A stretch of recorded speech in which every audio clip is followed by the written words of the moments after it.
Tonight, they're the images alarming Californians. In LA, the homeless on places like 300 families live on one strip of land the size of a few football fields, and there isn't a single working toilet between them, not one. That's the starting condition. Roughly 2,000 people wake up every morning, and the first problem they solve, before food, before work, before anything, is where their body is going to go. Forget the heat and the hunger for a second. The real question here is whether 2,000 people can hold on to their dignity when the most basic function of being human has nowhere private to happen.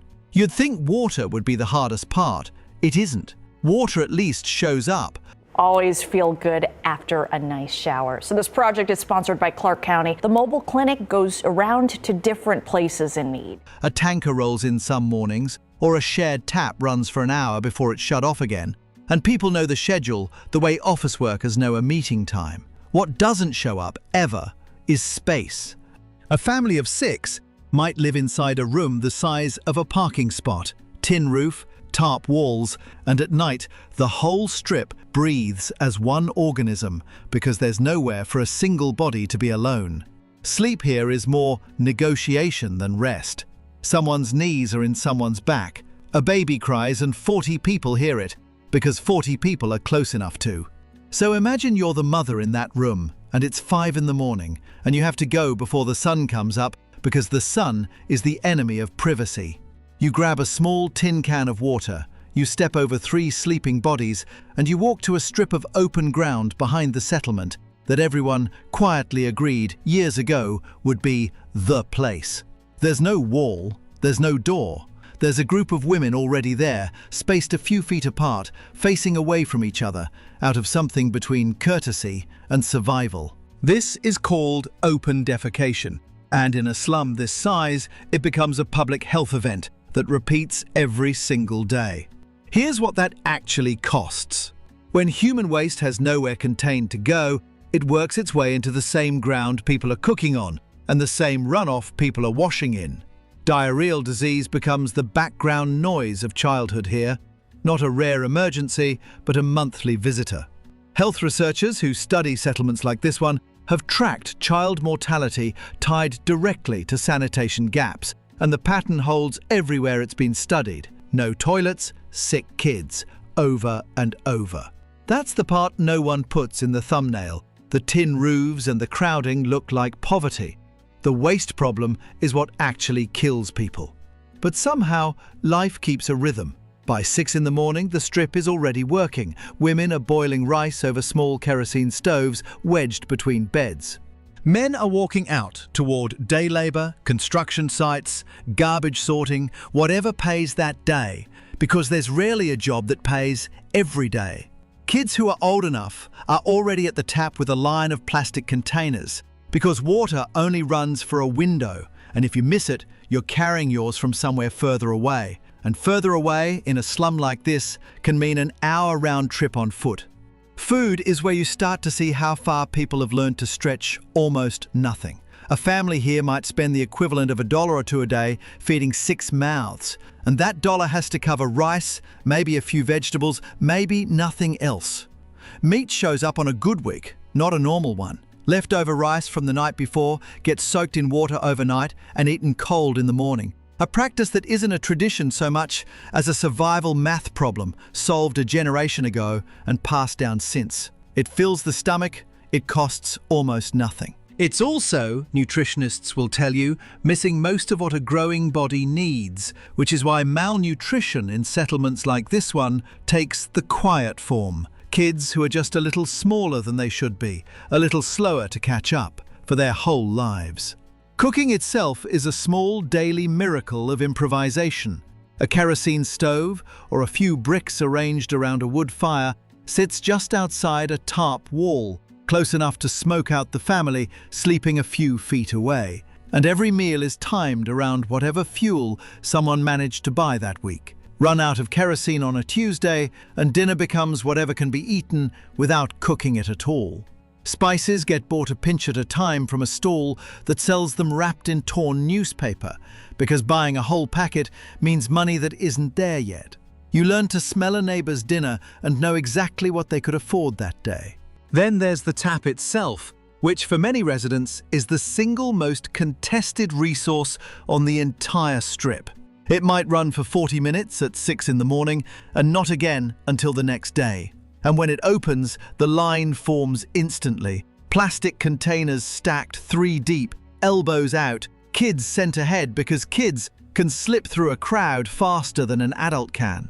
Miss the window, and you're either paying someone with a private connection double what water should cost, or walking to the nearest municipal tap outside the settlement and carrying it back yourself, a container in each hand, for as long as it takes. And then there's the part that's harder to film than hunger: showering.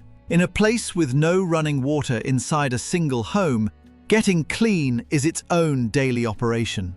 Some families buy water by the bucket from anyone with a working tap willing to sell it. Others wait for the tanker and fill anything that holds liquid: drums, buckets, old paint cans.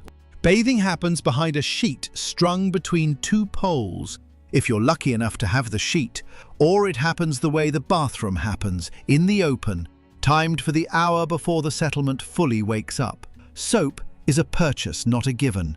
A bar gets split, stretched, made to last weeks past when it should have run out. For girls, that daily bathing window carries a weight it doesn't carry for anyone else on the strip. A teenage girl timing a bucket bath behind a torn sheet, with men walking past 10 feet away on their way to work, isn't just managing hygiene, she's managing exposure every single day, in a place that offers her none of the privacy the word bathroom is supposed to guarantee. Aid workers who study settlements like this one point to exactly that gap as one of the reasons girls quietly stop attending school once they hit adolescence. Not because the family decided against it, because the settlement never built anywhere for a girl to manage her own body without an audience. And eventually, staying home stops feeling like a choice and starts feeling like the only option left.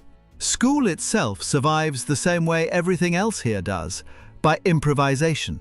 A tin-roofed room a few streets over might run lessons for 2 hours in the morning before the heat makes the space unusable, and the kids who make it there arrive having already done an hour of unpaid work first, carrying water, minding a younger sibling, selling something at a stall. Attendance is a math problem, weighed daily against whatever the family needs that morning more than an education.